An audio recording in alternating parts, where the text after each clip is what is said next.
That's right, folks. I'm back. Yeah, it's been it's been a heck of a journey. Left Houston Thursday morning, August 1st. Jumped on. They're not paying. They're not a paid sponsor, so I jumped on the airline. If they were paying, I would be I would be pumping the airline up. But anyway, I jumped on the plane early, 7:15. Made a connection by way of Nashville. So okay, I'm giving that out. Now city's not paying anyway. But anyway, made it to Cleveland, got a rental car, and then looked at Google myself up, started driving. I'm driving. Made it there. Went got my credentials. I think I know Canton, Akron, probably about as good as I know Third Ward, Fifth Ward, University places. Many times I've driven back and forth.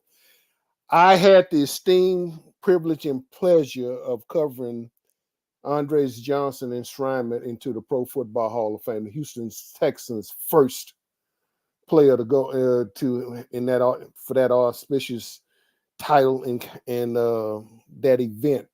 And so heretofore, Andre Johnson will now be known as Hall of Famer number 375. And on his yellow jacket is inscribed, that's his number. That's his number. Of all the players that have played in the history of the professional football in this country, there's only 78 players in the Pro Football Hall of Fame there in Canton, Ohio. Andre Johnson is part of that very elite crowd. And he's now can just sign his name, Andre Johnson, POF, Pro Football Hall of Fame, or just HOF, I'm a Hall of Famer, and yet he is. It was, to say the least, I got sounds, sights, and I'm gonna get into it. I just have to just the emotions of being able to be in Canton, seeing the whole situation, seeing Tom Benson Park when you drive past it. Many times I've sat in different places and watched the game, and the camera, with I-77, to the I guess to be the north of stadium, north end of the stadium, or east end of the stadium rather. And I had the privilege or the pleasure of actually sitting in the press box covering the game. And I stated then the score of the game was immaterial. Yeah, the Texans lost because it was a truncated game. Weather came down. I thought I had left all that bad storm and hailing and everything here in Houston in the Gulf Coast area.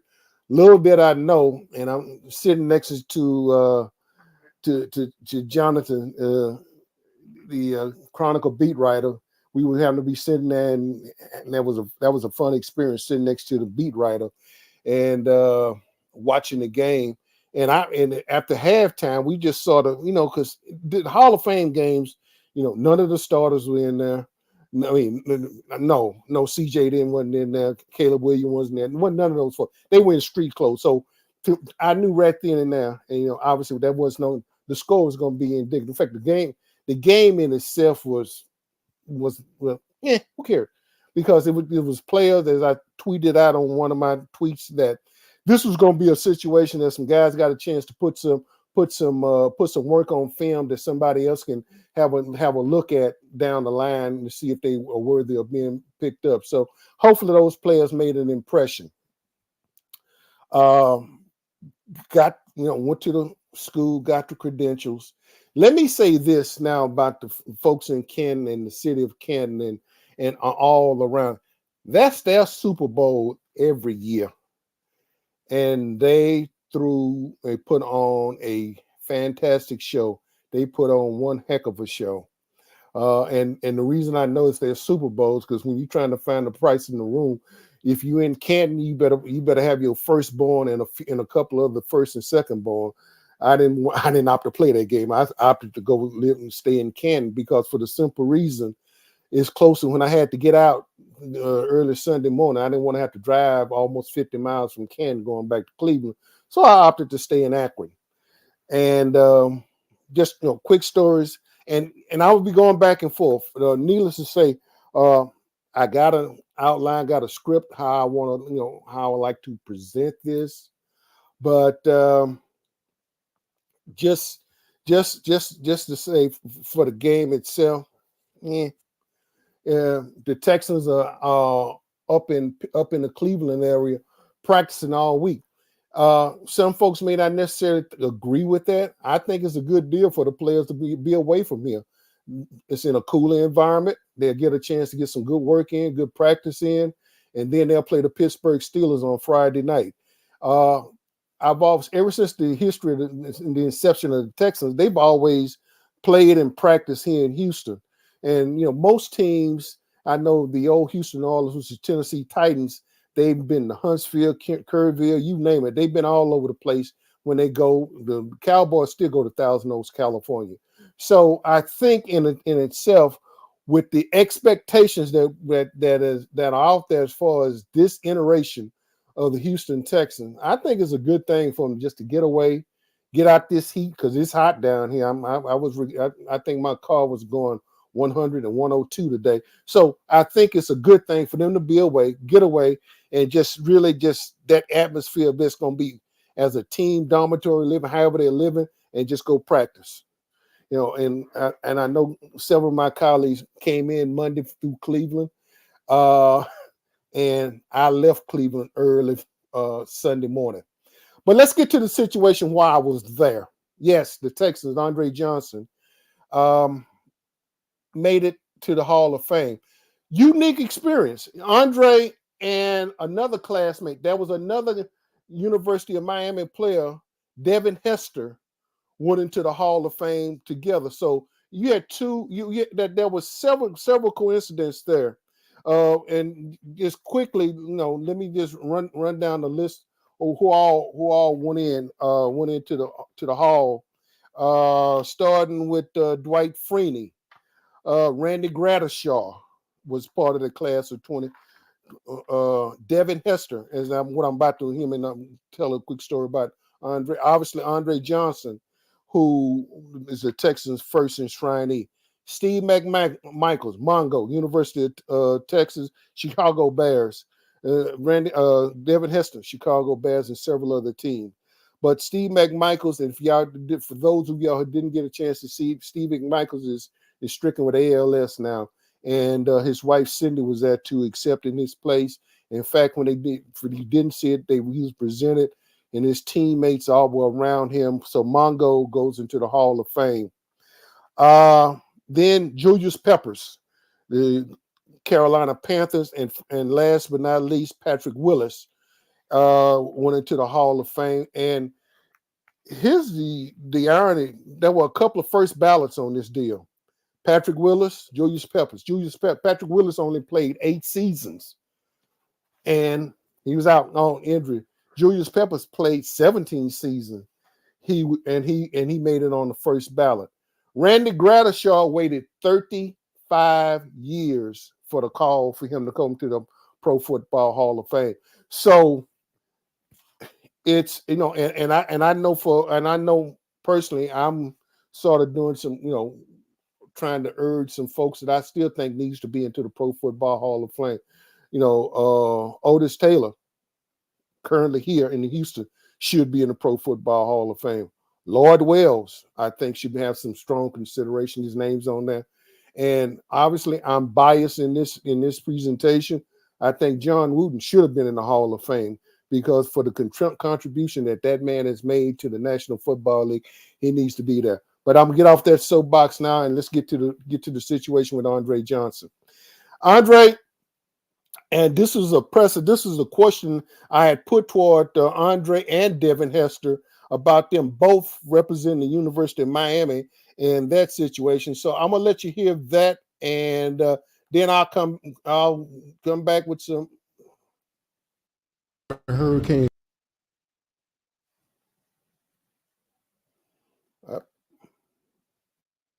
Both of y'all being able to go in together.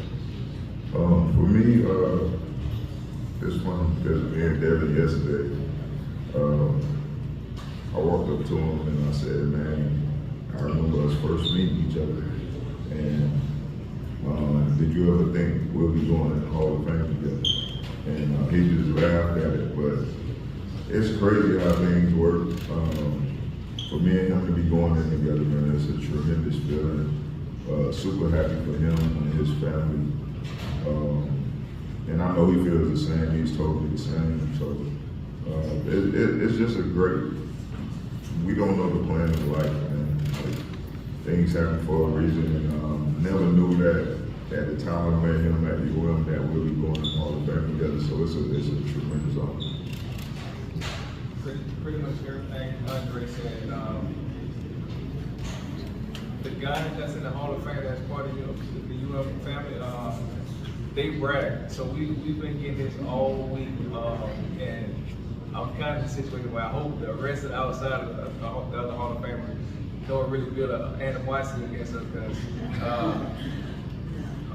Warren Sapp and Michael Irvin, they really rub it in that, hey, we got 2 more University of Miami guys in the Hall of Fame. We're going to take the lead. So, but at the end of the day, it's fun and games. You know what I mean? We're all family. We're excited to be a part of the tradition. Miss, you waited a long time. Yeah, that was and that was my question to those guys, both of them, because that was a unique experience too. As I in my question to them, how does it feel, both of y'all? And both of them were at Miami.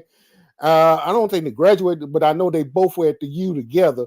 So they out. So there's again, my question was, you extending that legacy of the University of Miami, because back at that time, they were, we talk about Nick Saban and the University of Alabama and what is run, but the Miami Hurricanes, those teams that they came off of, because Andre Johnson came off a national championship team, and Devin Hester is the first the first Hall of Famer off of special team. Period. He's the first one. However, as Devin Hester said, I'm the first, but I don't expect to be the last. So Devin Hester is the first Hall of Famer that's considered a special teamer. Yeah, he played defensive back. He was a wide receiver, but Devin Hester is the first Hall of Famer that's designated as a kick returner. And his claim to fame was Super Bowl 40. The first year with the Chicago Bears, that he ran the opening kickoff back. And we all know how with Devin Hester, and his mother was his presenter.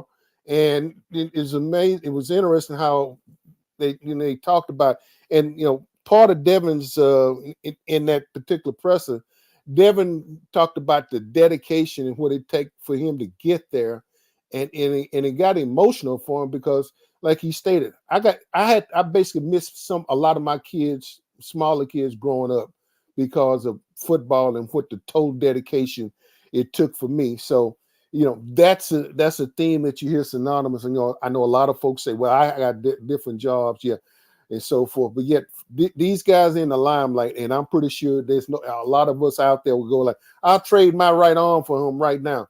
Be careful what you ask for. There's glitz and glamour and glory that comes with that title and comes with playing those professional sports. But there's downsides too, because guess what? They're human beings. They have toils and travels, i.e. Steve McMichaels now, who is down with ALS, and in fact, he can no longer speak. So, and this happened, after this press conference, that's when they had the gold jacket dinner. The gold jacket dinner was a very emotional event. The reason I'm saying it's a very emotional event, because there were over 100, I think right at 100 Pro Football Hall enshrinees there attended, that came back. And that's roughly that number you see almost every year. I won't say this was the most. It's probably been years. It's probably been more, but there were 100. And so what happened? What they done this year? They had something different. And when I'm talking, they call it the gold jacket dinner, because this is the night that these guys' jackets are presented to them in this surroundings. And so what happens is that, and let me just back up a little bit, because there were some other awards, and I would be remiss if I didn't try to give you a little bit of flavor of the dinner. Obviously Rich Eisen was the host. The 2024 Bill Nunn Memorial Award winner was D. Orlando Ledbetter, the noted columnist for the Atlanta Journal-Constitution. Merrill Reese of the Philadelphia Eagles, the play-by-play guy, got the 2024 Pete Rozelle Radio and Television Award. And finally, Fernando von Rossum got the 2024 Ralph Hayes Pioneer Award. He's over 50 years. Started broadcasting the NFL football in Mexico from Monterrey and so forth. So, and in fact, he has sort of been like that drum major for having football being shown in Mexico and down south of the border. So he received that award. Now, to go back, and I'm going to show you some slides of this situation. What they done, after they introduced all of the players, and so they line up at the end of the stage. There's a stage in the middle of the auditorium, and it's lined on both sides with Hall of Famers in their gold jackets. And let me just try to give you a little bit of a flavor on this one. This scene right here. This is, if you can look, follow my hand to the right there. That's Devin Hester, who was about to go up. He came this long corridor, walked down through the middle of these Hall of Famers, and each one of them greeted him. And at the end, and the person on the stage, Coach Prime, Deion Sanders, presented Devin Hester with his gold jacket. And that scene, that embrace was emotional. It was emotional because Devin looked up to Deion a lot in his career, and that's who he had selected to present his jacket to him. And so that was an emotional scene. This scene here, this was who you see Andre Johnson embracing here. That's Michael Irvin, the playmaker of the triplets of the Dallas Cowboys. Michael presented Andre Johnson with his gold jacket. And, everybody had asked Andre, prior to this, about the emotion, that's his bet, who's going to cry first and so forth. Well, Andre had Michael Irvin to present him. This was the embrace right before Andre shedded his suit jacket and adorned this gold jacket. And they embraced for a long time. And that's, in fact, I got some soundbite here, a story after the enshrinement, where I asked Andre about that, and I'll play that toward the end. But that's what happened. This is a situation, what happened here, that, then he proceeded to get his gold jacket. Let me, I'm coming back to that. This was, all right, this particular scene, this was toward at the end of the program, where Andre standing there, and that's his daughter standing there with him, and all his family members around him at the end of the program. Each one of the guys got up there and had their picture taken with all their family. Well, I think this was right after he had presented and gotten his jacket, as all family came up. And no, I'm wrong. This was done at the end. All of them got up there and took his family. This is right after he had gotten his jacket, and all of them came up there. And so that picture, in fact, I'm pretty sure I'm pretty sure I tweeted that picture out. So that's when he's standing up there with his picture, and all his family members there to support him. This is at the end. This is a picture. This is the Pro Football Hall of Fame class of 2024. From my left to your right to my left. Andre, Patrick Willis, Devin Hester, Sidney McMichaels for Devin, Dwight Freeney, Randy Gradishaw, and Julius Peppers. That's your whole class of 2024 present there. And no, this was taken at the very end there, and that's your class of 2024. You had, let me see, 3. Now, check this out, folks. This particular class was very defensive slanted, to say the least. Patrick Willis, linebacker. Dwight Freeney, linebacker, defensive end. And I know the many battles that him and Dwayne Brown you had with the Indianapolis Colts with them coming here. So, with that patented spin move, Randy Gradishaw, who waited, as I stated, waited 35 years. And the irony of that, those 35 years, you swap the numbers around. He wore number 53 for the Denver Broncos at the time. That defense called the Orange Crush, and he was number 53. But it took him, and if you reverse that, it took him 35 years to wind up on that stage and be a part of that class.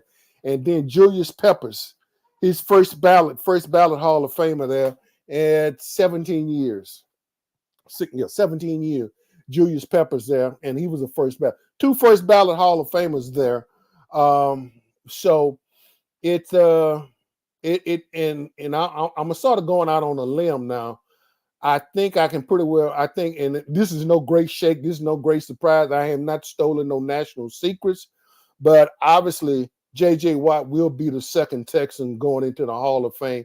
More than likely, he's probably going to be a first ballot Hall of Famer. I would be shocked and chagrined if he isn't a first ballot Hall of Famer. But that's for then. This is now getting back to this current roster of players and fans and so forth. As you say, Patrick Willis only had 8 years, and I went out and most time the average length of a NFL player is 3.5 years. Patrick Willis had an impact in 8 years, and yeah, I can go into statistics and all, defensive players of the years and so forth. But he only minimum 8 years, and he made it on the first ballot. So, is there any rhyme in the reason how players are selected to go into the Pro Football Hall of Fame? This was Andre Johnson's third try, and he got in on his third attempt. So, and then on the other hand, there's again Randy Gradishaw had to wait 35 years for his call for the Hall of Fame. So, there's some justice there somewhere. But anyway, that just to trying to give you a little bit of the flavor of the situation there. Let's see, get back up here a little bit. Let me go back here. There on Sunday morning, and I took this. This is a picture of the hall in each year with the bus. I think the late John Madden would talk about, at night. He said that they probably have great conversations at night when the bus start talking to one another. And to some degree, I think, that might be true, because when you walk into this place where all the bus are, it's a different feel. I'm not going. I'm not going trying to be sacrilegious, but it has somewhat of an angelic type feel because of those men. This is where basically the history of a lot of men have played this game, but these are the creme de la creme, the select few, and their chronicle there and their history is chronicled there for prosperity's sake. They are there, and this is the Hall of Fame. I got a couple of other individual pictures. I did not make part of the slide series, but for the simple reason, and one of them was James Nathaniel Brown, who, kids you grow up idolizing, number 32, who, what basically every other running back in the National Football League is measured up against. Yeah, I know Emmitt Smith is the pro football leading rusher, but Jim Brown is Jim Brown. Okay, that's it. Y'all can go argue with whoever you want to argue with. I'm not going down that rabbit hole with you. That was number 32. That was and the thing about it, as I'm walking in the hall, the bus hall there, there are certain players who, who I've been following the National Football League and even reporting on it. Certain guys I didn't have to look for their name. I mean, i.e. Mike Dicker. I could just look and see that's Dicker. That was obviously Jim Brown. I saw the likes of a Larry Little and so guys that that because of what football is meant for me and what is brought in the enjoyment and the pleasure in my life, and now being fortunate enough to cover this game and cover it for an extended period of time. There are a lot of those guys I got a chance to see. In fact, one of my favorite players, Willie Lanier, and quick story, as they were calling these guys out, they would come up to the stage, and some of them had some issues climbing the stairs, and then going to their respective places on the respective greeting lines. Fred Biletnikoff blew off, and Fred Biletnikoff said, I'm not climbing them stairs. Fred Biletnikoff walked up to the stairs and then took a quick right. He planted his foot and then looked like he was getting ready to run an out route and was waiting on i.e. a Darryl LaMonica or whatever the case to throw him a ball. But so he sort of blew. He wasn't going. He was the only one that did not go up the stairs. Elvin Bethea was there. Bruce Matthews was part of that illustrious line. Obviously, Joe Green, as they say, Mean Joe Green was there. Dave Robertson, Green Bay Packers. Emmitt Smith. I mean, Emmitt. Obviously, Emmitt Smith. Charles Haley. In fact, Charles Haley and I was standing in the same TSA line Sunday morning trying to get out of Cleveland. So me and my frat brother were standing there trying to get out of the same place. Yeah, that situation. Emmett Thomas, and quick point on Emmett Thomas. Miss Edison, Max Edison's mother, used to babysit Emmett Thomas. Just as a quick side story to y'all on that one. And I know, and I'm coming back to the situation because one of the guys hadn't seen him in a long time. He had put 6 years in with the Texans, although he did win a Super Bowl. I think Super Bowl 47 with the Ravens. And I, don't hold me to that right now because I could be messing up with some facts and so forth. But yeah, and I will talk about him in a little bit. But yeah, this is part of the haul. This bus. And each year, those busts, and that's where those helmets are. Sunday morning, there's a tradition where the enshrinees take their bus and then take it and place it in their respective spots for 2024 on the frame there. I tweeted out earlier where all of them are now in place there in Canton, in the hall of bus and they're under their year, and so all of them are there now for prosperity's sake. And so that's where we are right now. So anyway, folks, finally, let me see. I think I've gotten, I'm coming back to you, Hammer, Vontae Leach. Let me see, take this down real quick. After, after the Pro Football Hall of Fame induction, and bad weather again. Remember, I told you the game was curtailed in the third quarter by 3:30 left in the third quarter after this massive rainstorm started right there in Canton. and I'm going I'm sitting there, I thought I left all this last weekend or week before last in Houston. Here it is. I mean, that was a deluge coming down in Canton, folks. And so obviously y'all know the game was halted. And but anyway, so Saturday morning there was a parade. I didn't go to the parade. I had some other things I was to do. Because it was a late night Friday night. Anyway, that's all I'm saying, and I'm not saying no more about it. But it was a late night. Anyway, coming back to the situation, there was a parade Saturday morning, and then the enshrinement was supposed to start at 12 noon Eastern Standard Time or 11 o'clock Central Standard Time.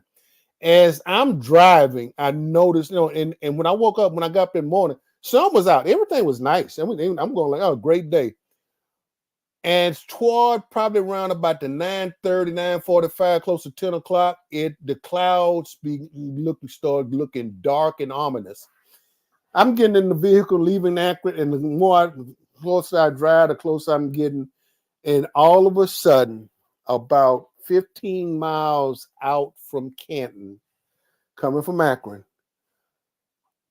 everything in heaven looked like it wanted to come raining down in that section of the Ohio Valley.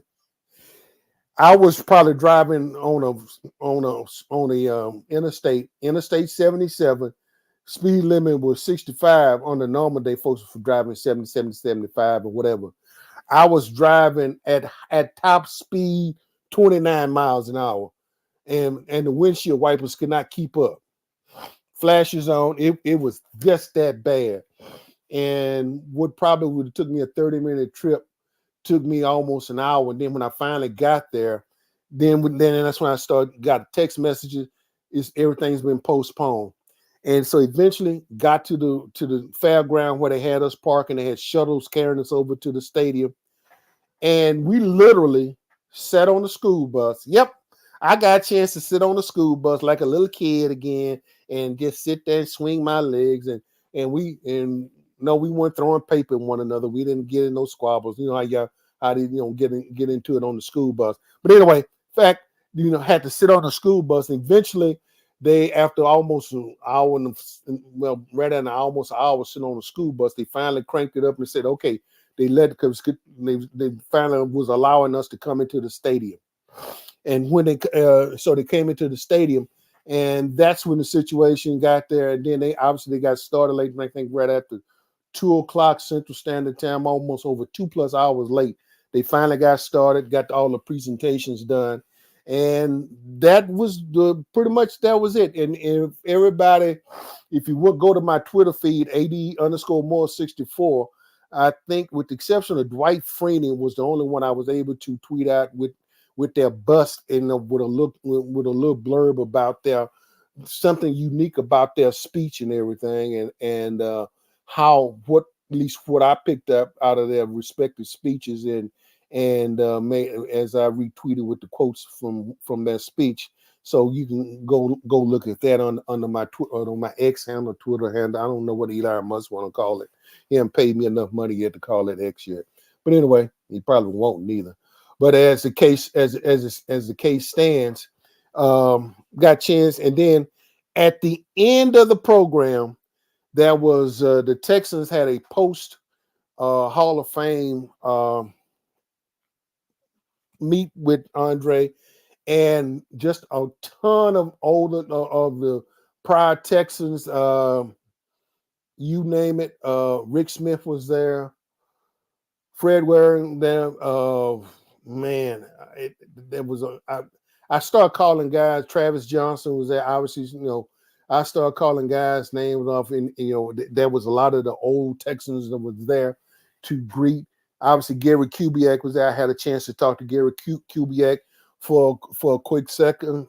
Because at the time when Gary had taken over, my son had just finished his basic training in the United States Navy, and I got a chance to carry him to practice and after a game, and I showed Kubiak that picture of my son and him, they taken together also with Rick Smith, JJ, and the likes. They taking that picture, and anyway, it was sort of unique, and then I was asked about and I explained to Gary Kubiak at that time, and what I've always appreciated, and this is personal, how great and unique what Gary Kubiak done for my son. He packed up a huge box of Texas paraphernalia and shipped it to him. I think my son was going through, he had almost a year's worth of Texas paraphernalia, shirts, caps, you name it. And so when that I brought that up to him, and he looked at me somewhat in amazement. I said, and I just said, I just wanted to thank you for at least thinking of my son and treat him just like he was one of the players and so forth. But as he told him, you probably more important because you're going to defend this country. And so obviously that just a quick sidebar story to that. Finally, toward the end, and I'm getting ready to go wrap this up, folks, and get out of here. And I appreciate it. And if you have not, let me just say this now. If you have not subscribed to the Ad Max Corner YouTube channel, hit the check mark. If you have not subscribed to the Houston Roundball Review YouTube channel, go check the mark off, please. And obviously, you got me on Facebook there. But if you have not done, please check it off. Because I'm going to be doing all the post games on those channels, as well as my Facebook page, going Facebook Live, doing all those particular channels. Last point, last couple of things. Andre Johnson met the press at post inducting ceremony, and I had a chance to ask Andre this particular question. With your jacketing, the two different type of emotional roller coasters for you. How can you just describe them? I think I was more emotional last night because you actually get your jacket. Today was more like game day. Okay. It's like even when we were sitting in the room and things were delayed, like a lot of the guys was just like, "This is our last game. Like, we got to get ready." So it felt more like a game day, like the last game day. So I wouldn't. I mean, you can get emotional about some things that you talk about, but for me, it felt like a game day. Yeah, as Andre said, it felt like game day to him, a game day to him. Final point, folks, I want to personal. This is Vontae Leach. Vontae played with the Texans, I think 6 years. He did win a Super Bowl. I want to say Super Bowl 47 with the Ravens. Hadn't seen Vontae Leach. He and all of those Texans players had those red T-shirts. I mean, those red shirts with Andre Johnson, gold jacket with the silhouette and everything. And when Hammer came around, and that's what we used to call him. We used to call him the Hammer. He and I embraced, and he and immediately after that, after he and I embraced, he said, "Man, Max will be going crazy now with all of this." And all I could say was just, "Yep, you're right." And so that's why, folks, I still honor my friend. And so it was when I say it was emotional, a lot of feelings came through. But for him to recognize and bring up Max Edison's name, and just talk about how he would have just relished the fact to be there to witness the first Texan going in, and all we could do was just shake hands and just hug, embrace one another, and over that particular moment, and the same thing with Rick Smith. I hadn't had a chance to see Rick Smith in a long time, so we got a chance, long embraces, and we got caught up on his family, his kids, all his kids out of the house, going to college, and they're about in college. So, man, it was to say the least, that was my first trip to Canton. I don't know if I'll ever get back there, but on my bucket list, check. it's been I am euphoria. There's euphoria about being in Canton and that whole situation, folks. Uh,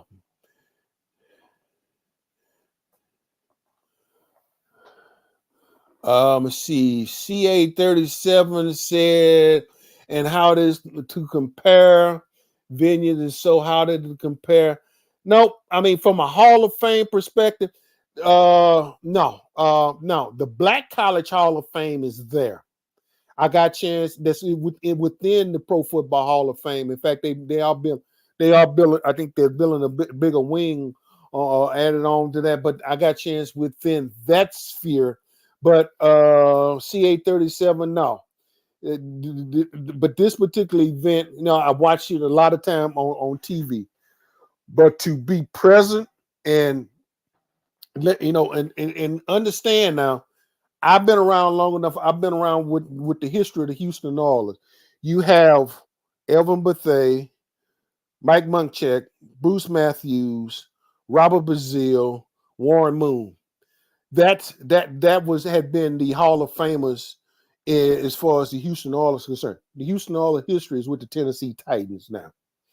But we know we saw them do and make that history within the Astrodome with Bum Phillips and the like. You name all the other coaches, but that was a move of splitting of the ways. That's why Tennessee now has the Titans, and they have the history with the Houston Oilers. But we know where Earl Campbell and all that. Earl Campbell, did I not mention Earl Campbell's name in the Hall of Fame as part of the Houston Oilers triumph? But now this iteration of professional football in Houston, Texas resides with the Houston Texans. And the Houston Texans first player in their initial player, that's first round draft pick in their second year of existence, is Andre Johnson. And that's the history. And that's the history has been made. So no CA37, no events venues, not this event. I've watched it on TV, but this is my first time being present and being at the ceremonies and everything. But the gold jacket, as I mentioned earlier, that gold jacket dinner was very emotional, and I think it was emotional for every one of the players because of walking down that line and receiving congratulatory from all the the Hall of Famers that were present, then going up on stage and getting your jacket. Well, one quick final point. Some of y'all, Michael Jordan was there. The MJ. Some folks said that the greatest basketball player ever. And some folks gonna say LeBron. I'll just say this: there's still a late gentleman by the name of William Felton Russell with enough rings on both hands plus thumbs, and nobody's caught him yet. So until somebody catches him, I'll stand on that hill and I'll die on that hill. But anyway, folks, and I'm getting ready to wrap it up, and I appreciate you all that stayed with me. Hopefully that I got a chance to got a flavor of a little bit of what I had, my experiences, following Andre Hammond, covering him for his whole career, and then following him into the Hall of Fame and being able to chronicle that. There, obviously I'll probably be doing some more things, but just a quick flavor of what it was like to being able to cover Andre and get the sound bites, and I just had a great time. I thank God for the opportunity. I really do. Not trying to proselytize. I'm not trying to convert anybody or whatever. I just said I'm grateful to the man upstairs and let me still be living long enough to be able to see this and be able to chronicle this and be able to put it in my own words and make my own presentation about it. So without further ado, as I get ready to shut it down, this has been your man, Adolphus A.D. Moore. Don't forget, if you have not subscribed to the Ad Max Corner YouTube channel, please subscribe. If you have not subscribed to the Houston Roundball Review channel, please subscribe. Folks, we're going places. We're doing things. We've been able, from a football standpoint. I've been the lead person under the Houston Roundball Review Media Group handle. And as you can see, oh, by the way, let me let you see this too. This is this This is us. This is the media group. This is the Houston Roundball media group. Chris Gardner, who is under his auspices. So we're standing out there. And also, by the way, if Eli Musk wants to come advertise, feel free. We'll listen. We'll listen to anybody. If your money's green and you're not advertising something ridiculous or anything, we'll listen to y'all. But anyway, again, this is your man Adolphus A.D. Moore. As the season progresses forward, you'll be looking updates. Don't forget all updates on my YouTube shorts and Instagram. With practice, the Texans are still up in the Cleveland area practicing. They'll be there till Friday. They play the Pittsburgh Steelers Friday. Come home Saturday. They will have a practice on Sunday, August the 11th at 5:30, and I'll be out there. I decide I'll come home and take care of some other things. So, without further ado, I appreciate your time, your patience. Thank you, and good night, ladies and gentlemen. Appreciate it. I'm out. Ciao.